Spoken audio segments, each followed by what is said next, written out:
Shocking betrayal. PSAC urged Liberal vote. Now public service jobs are being gutted. Canada's political landscape is undergoing a profound and painful upheaval following the snap federal election of April 28, 2025, where Mark Carney replaced Justin Trudeau as leader of the Liberal Party and assumed the office of Prime Minister. In the wake of this election, one of the country's largest unions, the Public Service Alliance of Canada, PSAC, finds itself at the center of controversy. Having actively urged its members to support the Liberals, PSAC now confronts the devastating reality that federal public service jobs are being cut aggressively under the very government they helped to elect. This growing sense of betrayal has ignited widespread anger and disillusionment among public servants, raising difficult questions about political loyalty, union advocacy, and the future of Canada's public sector. The PSAC's endorsement of the Liberal Party came with high hopes and firm assurances. Union leaders emphasized that a Liberal victory would protect and strengthen public service jobs, ensuring sustainable investments in federal programs, improved working conditions, and job security. This message resonated deeply within a workforce anxious about the future, especially given years of budget uncertainties and austerity pressures. Many public servants cast their votes with the expectation that their livelihoods and the quality of Canada's essential services would be safeguarded.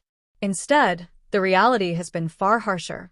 Only months into Carney's tenure, announcements from the federal government revealed sweeping job cuts across multiple departments. The reductions spanned a broad spectrum, from administrative positions supporting core government functions to frontline roles delivering critical services. The cuts are not isolated. Rather, they reflect a concerted effort to reduce government spending amid economic challenges, with the promise of boosting efficiency and fiscal responsibility. Yet the way these cuts are being executed, often with limited consultation and little regard for worker morale, has only deepened resentment within the public service. The sense of betrayal runs deep. Public servants feel that the PSAC's endorsement of the Liberals was premature and ultimately damaging. Many rank-and-file workers argue that union leadership failed to anticipate the policy shifts that would imperil jobs and programs. This discontent has manifested in protests, heated union meetings, and growing demands for accountability within PSAC itself. Members question the union's role and its willingness to engage with political parties in ways that may compromise workers' interests. Prime Minister Carney's administration defends the job cuts as necessary steps to realign government priorities with fiscal realities. Officials argue that streamlining operations will reduce inefficiencies and better serve Canadians in the long term. They highlight the need to balance fiscal prudence with public service delivery, painting the cuts as difficult but unavoidable decisions. However, critics, including opposition parties, independent analysts, and union advocates, warn that such reductions risk hollowing out essential government functions, eroding institutional memory, and overburdening remaining staff, which could ultimately degrade public services. PSAC President Chris Aylward finds himself navigating this fraught environment. He must address member frustrations while maintaining a working relationship with the government. Aylward stresses the importance of ongoing collective bargaining and promises to fight for protections and fair treatment of affected employees. Still, the union's earlier strong backing of the Liberals is scrutinized internally, as some members feel that leadership's political calculus did not adequately weigh the risks. The job cuts touch numerous vital sectors. Departments such as Health Canada, Environment and Climate Change, Indigenous Services, and Immigration are among those facing staff reductions. These sectors often provide frontline services to vulnerable populations, amplifying concerns that cuts will have disproportionate social impacts. The reduction in personnel threatens to strain capacity in areas critical to public health, environmental protection, and Indigenous community support, potentially reversing progress made in recent years. This unfolding crisis highlights the tension between political pragmatism and worker advocacy within public sector unions. The PSAC's experience reveals the complexities unions face when endorsing political parties.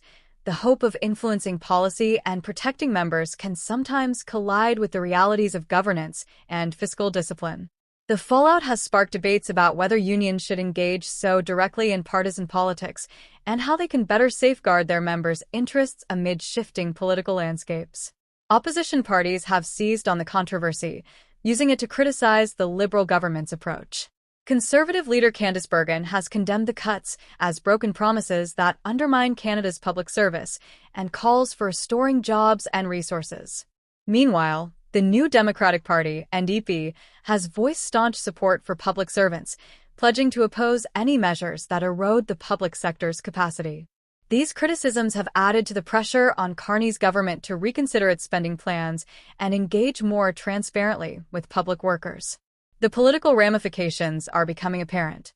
Public opinion polls indicate a growing mistrust of the Liberal Party among federal employees, many of whom feel their interests were sacrificed. This disaffection threatens to erode the Liberals' support base within a key constituency, complicating Carney's efforts to maintain stable parliamentary control. With another election on the horizon, the Liberals face the challenge of repairing trust with a disillusioned workforce while balancing competing budget priorities.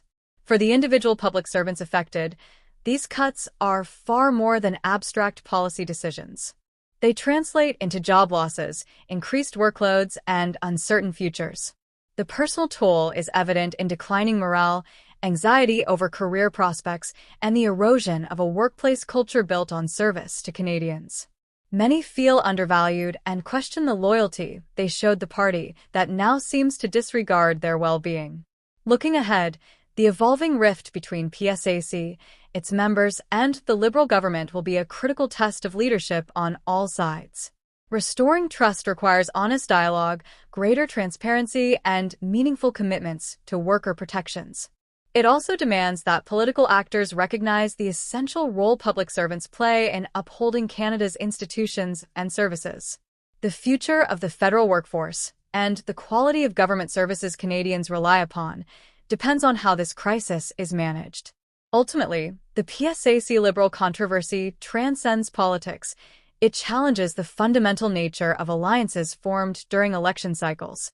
It forces unions, politicians, and citizens to reflect on the meaning of loyalty, trust, and accountability in modern governance. As cuts continue and uncertainty looms, the central question remains: who will champion the interests of Canada's public servants, those who have long stood as the backbone of the nation's government? The answer will shape the country's political and social landscape for years to come.